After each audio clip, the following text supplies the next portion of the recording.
mu nga ko kon soobu nañu si waxtaan wi ma dalal samay gan Ngoné Ndour PCA SODAV ak Jules Guèye bu Saint-Louis asalaamaaleykum. aleykum salaam. alors balaa ñuy ñëw si Ngoné peut-être Jules Guèye joytu gi bari na depuis sa rawatina Covid 19 bi mais li ñu war a souligner mooy jafe-jafe artistes yi Covid 19 da si juux rek wala da ko fekk wala mu exacerbé que tey Saint-Louis bu taxawee am na lu ko sabab mën nañ tàmbale loolu soog a soobu si waxtaan wi. waaw di la nuyu du nuyu suma sœur Ngoné du nuyu ñëpp ñuy seetaan. Saint-Louis boo gisee mu taxaw ba yaakaar naa ne du Covid moo tax mu taxaw. Saint-Louis taxaw na. balaa sax ñuy wax. maanaam ay Covid ak yooyu. maanaam Saint-Louis tur la rek. mais maanaam lépp lu doon doléance dafa mës a exister. et du temps du BSDA. Ouais. donc nag après on s'est rendu compte que il est normal quand même. ku ñu jéem a créer benn collectif. et dans ce collectif ñu mën a am ñëpp nag. parce que Saint-Louis bul yaakaar ni du musique rek. art dramatique mi ngi si chant religieux mi ngi si comédie mi ngi si. cinéma mi ngi si livre mi ngi si maanaam on a quand même cherché à regrouper l'art en général. pour que mu ñu doon benn bloc doon benn say. doon benn say maanaam lu ñuy metti lu xam ne moom mooy metti suñu xol. ñu mën ko ñaxtu mën ko jooy. si kanamu si ñu koy yore. raison pour laquelle ñu monté Saint-Louis. Saint-Louis nag ba ñu ko monté tey lañu jógee sax si conférence de presse. moom lañu jógee nii. mais Saint-Louis nañu xam ne nekkuñu fi dara pour l'intérêt personnel mais on est pour l'intérêt général. on est vraiment pour l'intérêt de l'art en général. moo tax ñu taxawal Saint-Louis. mu ngoog donc daañu gën a xóotal waxtaan wi si kanam alors Ngoné SODAV bu ñu ko waxee droit d'auteur la ñuy wax donc parce que BSDA moo meññ SODAV pour ne pas dire que moom moo ko uutu eh bien si jàngoroy coronavirus mu dugg see xëy na SODAV waroon na nekk benn genre bouffée d'oxygène wala benn genre perfusion pour les artistes bu fekkante ne fonctionnement bi amoon na niki ni mu waree ba fii lan mooy jàngat bi nga si amal bi mbir moomu taxawee. Voilà au fait SODAV moo wutu BSDA. mais daf du nekkul rek yëngatuwul rek ci droit d'auteur. dafa rek yëngatu ci droit d'auteur ak droit voisin. parce que BSDA bu njëkk ba dafa doon def. droit d'auteur mooy ñi nga xam ne ne ñoom ñooy créer ñoom ñooy fent. SODAV ñëw def ci yokk ci droit voisin ñi nga xam ne dañuy nekk artiste interprète comme les musiciens. comme les danseurs ak ñeneen ak ñi nga xam ne ñoom ñooy jël seen xaalis di ko dugal ci économie de la culture ñuy woy les producteurs. voilà donc loolu moom moo nekk SODAV mu wuti fii BSDA mais wutin bi dafa am solo ndaxte société la boo xam ne artistes yi ñoom ñoo ko moom. parce que autant BSDA état moo ko fi tegoon. léegi donc artistes yi xeex pour mu wutu SODAV ñëw uutu ko. donc bi mbas mi ñëwee. également mu SODAV joué ci rôle bu je pense que d'ailleurs c'était la première à quand même faire un geste envers les artistes depuis mois de mars pour appuyer donc économiquement aussi au-delà des artistes SODAV dafa impacté parce que boo xoolee redevance yi nga xam ne que dañuy jëlee ci spectacle lañ koy jëlee yu ci gën a bari dañ koy jëlee ci spectacle donc bu spectacle amul redevance du am donc dafay difficile donc mais tant bien que mal déjà bërki démb rek on a fait beneen répartition boo xam ne que ne pour quand même comme ni ngay jox benn bouffée d'oxygène aux artistes def nañ ko ba jeudi bi passé donc nit yi ñu ngi dem di ko commencer jëli donc voilà bon Covid dafa nekk loo xam ne dafa ñëw mbir mu yokk ci biir problème la waaw mbir mu ñëw yokk ci biir problème parce que ñëpp xam nañ ni que ni le monde de la culture rencontre d'énormes problèmes parce que c'est gangréné par l'informel. La plupart des gens aussi si nekk am na ñoo xam ne ni que ni jànguñu noonu trop donc informel bi xaw ko gangréné mais aujourd'hui il y a quand même des efforts qui ont été consentis que ça soit au niveau de l'État que ça soit au niveau des organisations professionnelles et de la SODAV même bi nga xam ne taxaw na ba nga xam ne ni que ni am na peut-être mbir yoo xam ne ni que ni suñ ci gaawantoo dina mën a defar lu bari ci kii bi maintenant moi je me dis que ni c'est bien d'avoir beaucoup d'associations dans un secteur mais pour man dafa am solo que ni associations yi benn moment ñu regroupé wu bu ñu regroupé doole bi dafay gën a am dafay gën a taxaw pour que li ñuy ñaxtu muy gaaw a faju ci kanamu état. Très bien voilà très bien donc dañu gën a yaatal côté boobu aussi mais Jules bu ñu desee ba tey ci wàllu Covid 19 bi gis nañu ne ay jamono activité taxawoon na activité taxawee nguur gi am na lu mu yëkkati woon jëme ko ci artistes yi de façon générale amoon na coow loo xamante ne ni moom moo ci jublu woon est-ce que mën nañu ñëw ci évolution bi ba fii. waaw mais tuuti ma dellu si waat tuuti si Ngoné parce que c'est bien que association yëpp regroupé wu nekk benn mais je pense que diversité bi aussi day indi ay contre-pouvoir yu bari yoo xam ni par rapport à la société, c'est important quand même mu am benn diversité au niveau des associations. Kon il faut nga On def est dans ces fédération collectifs. kon. Oui. Et dans ces collectifs, nous avons des gens de l'AMS. Moi, je suis de l'AM. Ku mel ne ay Pape et Cheikh moom mi ngi AMS. Oui. ay Idrissa Diop ay Dembel Diop ay Papis Konaté Yoro Ndiaye ay Assane Mboup. Ça n'empêche pas la fédération. Oui. Non, ça n'empêche pas la fédération. Mais actuellement, je pense que AMS am na loo xam ni cooki na ko. AMM am na loo xam ni cooki na ko. mais ñun dinañu aussi. am loo xam ne dañ ko si yokk mais terewul ni ñooñu nekk si association yi ñu ngi suñu biir. Parler d'une seule Pour voix. revenir si affaire Covid bi. ñun d'un côté on n'a pas été satisfait par rapport à la répartition du fonds Covid. Pourquoi? Et c'est pourquoi même on a demandé l'audit du fonds Covid. Parce que ce fonds Covid, bon, il y avait de petits problèmes concernant la répartition par rapport à ce qu'on appelait un peu catégorisation égalitaire. Moi, je me suis dit que le fond du problème, c'était pas un problème d'égalitaire ou bien de catégorisation. Le fond du problème, moi, il faut quand même que les artistes puissent avoir quand même la liste des bénéficiaires. Il faut que les artistes aussi puissent s'imprégner, connaître quand même le fichier de la SODAV. Et ce fichier, on n'a jamais eu quand même la possibilité d'avoir ces fichiers. Et en dehors de ça, ces fichiers, c'est pratiquement, ils ont hérité le fichier du BSDA. Le BSDA, c'est depuis 1973, 1974.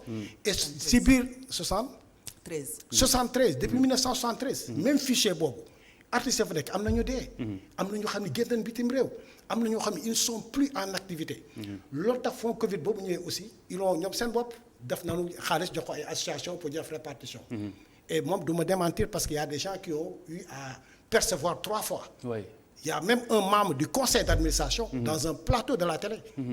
Et je peux même le citer, Daniel Gorez. Il a dit que c'est vrai qu'il y a des gens qui ont perçu 3 fois. Très bien. Et c'est très récent. Comment un fichier aussi fiable, et que des gens parviennent à percevoir 3 fois.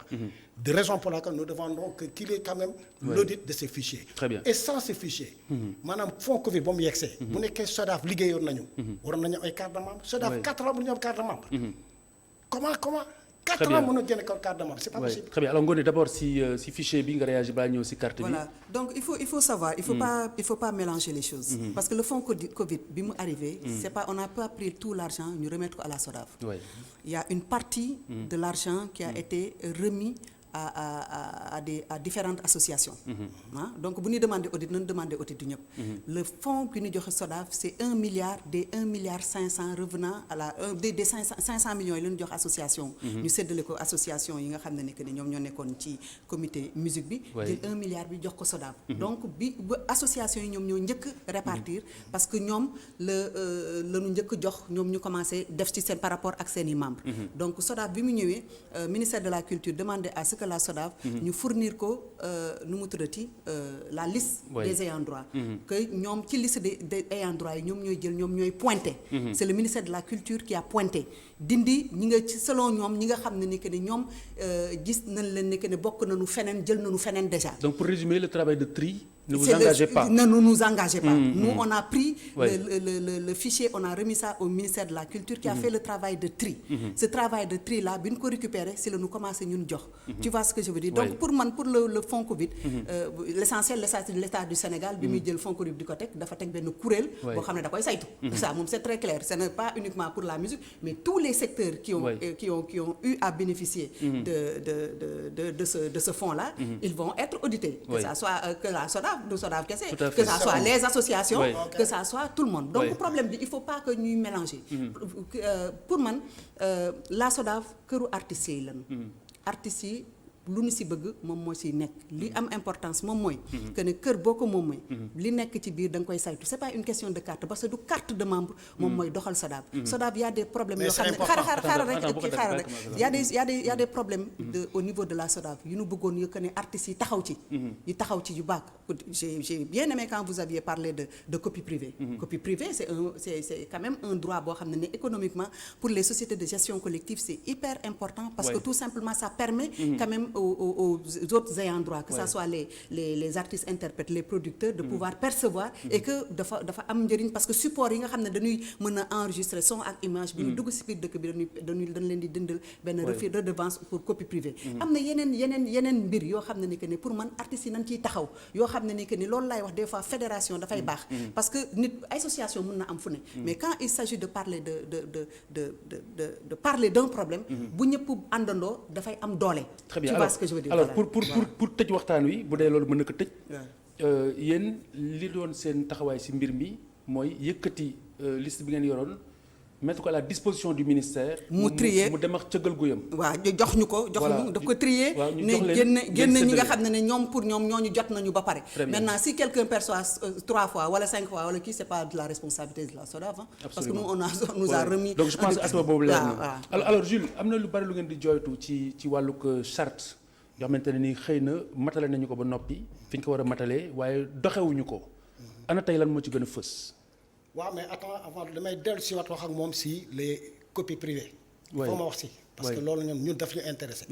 les copies privées moi je dis que ñoom La copie privée. waaw concernant la copie privée. moi je dis que c'est hyper important que ñoom ñu xam ni. copie privée aussi mënul exister te moom war na xam ne ni SODAV dans le règlement intérieur waruñu mën a fonctionner sans pour mu am une commission de contrôle permanente. cette commission de contrôle elle est permanente donc mënuñu percevoir di jot xaalis copie privée bu ñu ko ubbee c'est des milliards. Oui. bu ñëwee war na am commission de contrôle bu war a mën a toog. je vis que nag ñu ngi activé naan copie privée il faut non man je dis que copie privée balaa ñu koy mettre quand même en marche. il faut quand même que cette commission de contrôle. qui doit Taxaw être ba noppi. représentée par quelqu'un des cours des Oui. comptes un représentant de la Cour suprême. Mais ça c'est dans la loi. C'est dans la loi mais ils n'ont pas installé. Non ça veut c'est dans la chose. Non, Gilles, xaaral rek. Gilles, Waaw. s'il vous plaît, il faut pas mélanger. Il y a une commission de contrôle boo xam ne naturellement dafa nekk ci loi 2008 bi sur le droit d'auteur et les droits voisins. Que normalement que te ñun c'est pas de notre ressort, c'est au niveau du ministère de la culture ñoom ñooy toppatoo lool. Pour la copie privée, il y a une commission présidée par le ministère de la culture. Ça, boo je xam ne suis waaw déedéet dama bañ rek ñu non, jaxase. tout à waaw fait. ma xaaral rek xam nga tey jii SODAV yéen da ngeen di wax audit ñun ñoo leen gën a yàkkamti audit parce que audit boobu mooy feeñal suñu liggéey. waaw voilà très bien. voilà. mais nag Oui. non damay wax vous continuez à faire des répartitions mais commission de contrôle am na benn bu fa nekk. Luy mais commission c'est le de ministère contrôle? qui doit s'en occuper. Non. Il Non. faut pas mélanger la Il faut pas loi. mélanger. Il faut pas mélanger La loi. la loi ci jëmu boppam. moo ne commission de contrôle boo xam ne que ni c'est composé de kii de la Cour des comptes ak ay affaires yooyu dafay nekk ci biir boo xam ne normalement chaque année dañu war a ñëw jaar SODAV pour vérifier comme ni ñuy vérifier feneen ndax affaire yi jaar na yoon. est-ce que mos na fa jaar. waaye ñun loolu bu ñu fa jaar ñun suñu problème la. Ah, mais parce que l'état waaw mais loolu lay wax. donc c'est l'état du Sénégal. mais il faut bousculer il faut bousculer l'État. Jules comme xam nañ On ne peut pas faire de répartition sans contrôle. Non, c'est pas comme ça. La répartition n'a rien à voir avec le contrôle. Le contrôle, on contrôle une entreprise parce que boo liggéeyee ba pare da ngay fournir un bilan. Ce bilan là il faut que ça soit. Mais c'est pas de notre faute. léegi xam nañ manquement bi fan la. léegi comme xam nañ fan la nañu avancé. dama bëgg ponk yi gën a fës ci li ñu voté ba noppi tey wéyaluñu ko li nga xamante ne moom ngeen di jooytu tigi balaa ñuy avancer ci leneen parce que am na yu ëpp solo yoo xamante ne nii xëy na bëgg naa ñu aborder ko balaa ñuy jeexal. Moi, mais man je salue surtout quand même le statut de l'artiste boo xam ne vraiment on remercie même le président de la République. Parce que c'est hyper important parce que ñun suñu liggéey je pense que moom man maa ngi koy wax maa ngi naan ko parce que Ngoné il faut mu xam ni man du moom laay waxal. Ngoné laay waxal Ngoné sama jigéen la. Bien sûr c'est pas personnel. mais man société laay waxal. institution bi la Ngoné moo ma intéressé man société SODAV moom moo ma intéressé. Dëgg la c'est pas Ngoné Ndour moo ma absolument. mais dama ne nous avons un secteur. qui est la musique qui est le secteur le plus accessible le métier le plus accessible. gën a démocratique ci métier yi. donc bu statut boobu ñëwee ce sera un bien quand même pour notre corporation. parce que boo xoolee ça permet de. waaw ça veut ñu réguler tuuti. mais le problème mooy jusqu'à présent on parvient pas à réguler. Très bien ku yeewu sa ba daf benn moo si ne man je suis un artiste. loolu du yéen rek ñun ñoo si raw. mais yéen actuellement vous êtes en train de réguler. ñu ngi xaar suñu décret d'application. ñoo bokk àtte si wàllu woowu. mais li nga xamante ni surtout moom laa bëgg ñu xool ko mooy lan mooy solo statut boobu par exemple Ngoné tey gis nañu ne métier artiste métier bu précaire la de façon générale ak loolu si mën a am si ay koppar amul benn garantie salarié bi moo la tane parce que bu weer deewee xam ne dafay dem fayeku ji waaye yow boo amul spectacle wala nangam sangam doo am loo xamante ne nii moom ngay jëfandikoo est-ce que mën ngeen xalaat wala bokk na seen perspective ñu dem ba ay jamono yéen ngeen porté benn statut boo xamante ni dafay xaw a méngoo ak les intermittents du spectacle nga xamante ni bu période de traversée du désert amee mu am si ñu jàppandi en attendant. mais Khalifa loolu mooy statut de l'artiste. oui aujourd'hui xeex bu njëkk bi moom xaw na ko junj tuuti. mais xeex bu njëkk bi nit yi di xeex c'est que pour ñu respecter les artistes pour ñu considérer leen comme des travailleurs. aujourd'hui nan lañ koy décliner. mais nu ngi koy décliner moom mooy que ne aujourd'hui par exemple artiste bi nga xam ne ni que ne dafay jouer ci fu par exemple si Gilles restaurant bi mu yore. mais Gilles dafa am employeur la. waaw donc boo nekkee employeur normalement war na ko artiste bi war na mën a cotiser moom mu cotiser comme employeur pour ñu dencal ko pour mu xam ne ni que ni comme genre IPRES. très bien comme loo xam ne ni que ni c'est des boo xoolee artistes yi aujourd'hui tey ku ci feebar y a un problème de moyens. qui se pose xam nga IPRES c'est à la retraite par exemple. mais artiste dafa war a am retraite wala war a am retraite mais justement xam nga retraite am na lu ko jiitu. man li may wax mooy bu ñu tolloo ci ay période creuse. oui par exemple nga toog ñaari weer amoo spectacle liggéeyoo. waaw nga dem aslëf la nga fa cotiser nga mën koo récupérer. waaw loolu mooy xaw méngoo ak statut intermittent. mais non loolu kuréel moom moo ko mën a teg. xam nga kuréel par exemple ñoom comme seen association bi. waaw mën na def de telle sorte que par exemple ñoom ñu def ay cotisation yoo xam ne ni que ni arrivé par exemple à un certain moment quelqu'un bu soxla wala bu ndërmeeloo. ñu jox ko mais statut de l'artiste li mu wax moom mooy que ni il faut que ñu jël artistes yi ñu considérer leen comme des travailleurs. boo xoolee par exemple am na yenn restaurants yi wala yenn bar yoo xam ne ni artistes yi bu ñu fa tëggee ay 5000 francs la leen di fay. yoo xam ne du ñu am sax lu ñu dundee. il faut que un minimum garantie. boo xam ne ni que ne au moins artiste bu tëggee musicien bi wala waykat bu tëggee am na lu mu ci am kës néew. boo xam ne ni que ne au moins c'est respectable. mais yaakaaroon ni mën na dem au-delà même de la retraite. non si mën na dem au-delà parce que aujourd'hui il faut que artiste bi aussi di nangu di participer ci loo xam ne ni que ni moom tamit dafay garantir santeem garantir retraitam. est-ce que association mën na gérer loolu. non le statut de l'artiste moo koy régler. le statut de l'artiste bu mu doon junj. loolu mooy régler loolu. moom mooy réguler de telle sorte que pour wane ne kii diw mooy diw moom mooy di affaire yi ni lay kiiwee y a un minimum boo xam ne ni que ni il faut que les gens puissent le payer à l'artiste nga xam ne ni que ni kenn du ko exploiter. mu am également artiste bi aussi di nangu di cotiser comme employé de ni mu cotiser pour mën a au moins bu feebaree ñu faj ko wala mu assurer. mais loolu fu mu toll. non loolu ñu ngi moom la ñuy xaar. moom lay gars yi di xaar. affaire bi avancé na fu mu nekk dafay dem assemblée pour ñu voter ko. pour mu génn donc c'est pratiquement presque prêt. donc il reste juste des lenteurs administratives yoo xam ne ni que ni mën na. loolu moo doonoon pratiquement solo seen daje ak taskatu xibaar yi sànq mais ba ma mayee rek ma desaata ngoone tuuti aborder benn problème mu droit d'auteur ba tey. dañu seetlu ne ay jamono par exemple ñun bi ñuy tàmbali stage tout ça vers les années vers la fin des années 90 2000 rajo en tout cas rajo bi ñu nekkoon animateur bu ñëw di nga am sa playlist boobu noonu après waa BSDA dinañ ko récupérer wala ñu jébbal leen ko pour ñu xam ban titre la ñu diffuser ci tel rajo ban la ñu diffuser ci telle chaîne de télé et cetera.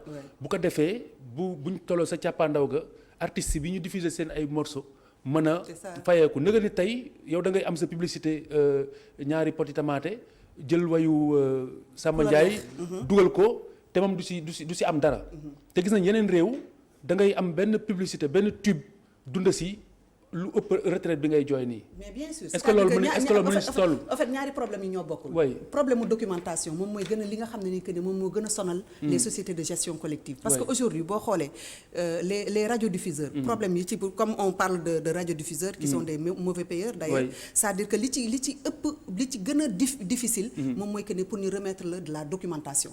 c'est-à-dire mooy comme li nga doon bi ngeen doon doog a commencer di ngeen daan def ay playlists. parfaitement aujourd'hui le problème qui se pose moom mooy que ni da ngay gis ab animateur bu animé ba pare pour mu jox la playlist am c'est tout à fait un problème c'est-à-dire te xaalisu on n'avait même plus de playlist. exact te xaalisu droit d'auteur balaa nga koo gën a mën a séddale nga am balaa nga ko mën a séddale nga am une documentation bu wane ne par exemple Jules Guèye lii la morsom bi teg nañ ko temps teg nañ ko jour tel jàll na combien tel de fois loolu la ñuy jël di ko calculer pour nit bi mën a percevoir droit d'auteur am maintenant nag li nga xam ne ni que ne concernant la publicité par exemple quelqu'un ki nga xam ne ni que ne dafay jël benn produit jël benn morceau Jules Guèye jox ko sans pour autant que mu am contrat ak Jules Guèye def ko loolu c'est du vol. loolu c'est du vol. kon léegi mën nañu wax ni ceux qui sont censés faire la promotion des artistes en fait ñoom ñoo leen di gën a appauvrir en réalité avec la complicité des autorités et des organismes comme non je veux dire mooy ne teg mel ni ku fekkee wu. non c'est-à-dire que aujourd'hui loolu moom moo waral tey ñun au niveau de la SODAV. Il y a quand même par exemple du temps du BSDA des procès qui ont été même intentés. Pour vraiment pousser les radiodiffuseurs à payer. Et on va c'est-à-dire que aujourd'hui un radiodiffuseur qui refuse de payer on peut aller vers ça. On peut même couper sa nu mu tuddati sa signal d'auto. mais loolu dafa dugg ci maslaa bi dafa dugg ci maslaa. non duggatul ci maslaa bi. oui non je veux dire loolu dafa dugg ci maslaa sénégalais parce que en réalité il y a très peu il y aurait même des animateurs yoo xamante ne xamuñu ne dañu war a signaler morceaux yi ñuy teg par exemple. oui.